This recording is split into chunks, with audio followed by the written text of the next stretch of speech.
C'est quoi le pire conseil qu'on t'ait donné pour calmer ton stress? Je commence.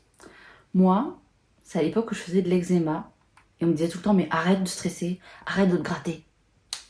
Comme si c'est quelque chose qui se décidait.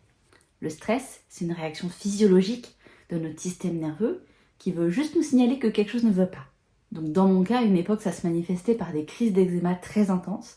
J'étais vraiment recouverte d'eczéma, j'en avais partout, ça me grattait, c'était terrible. Et ça me faisait même mal physiquement, tellement c'était intense.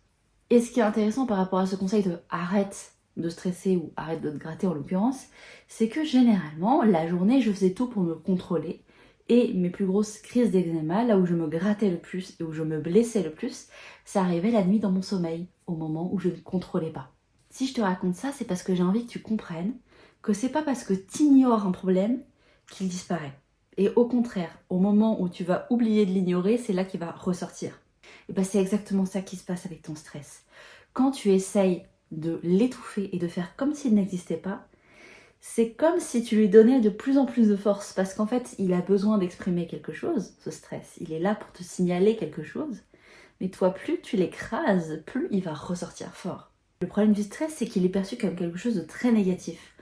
On a cette tendance à penser qu'il ne faut pas du tout être stressé, alors qu'en fait, le stress, c'est un phénomène naturel qui nous arrive à de multiples reprises de notre vie, selon les événements qu'on va vivre, et c'est normal encore une fois. Le stress, il n'est pas forcément à éviter à tout prix.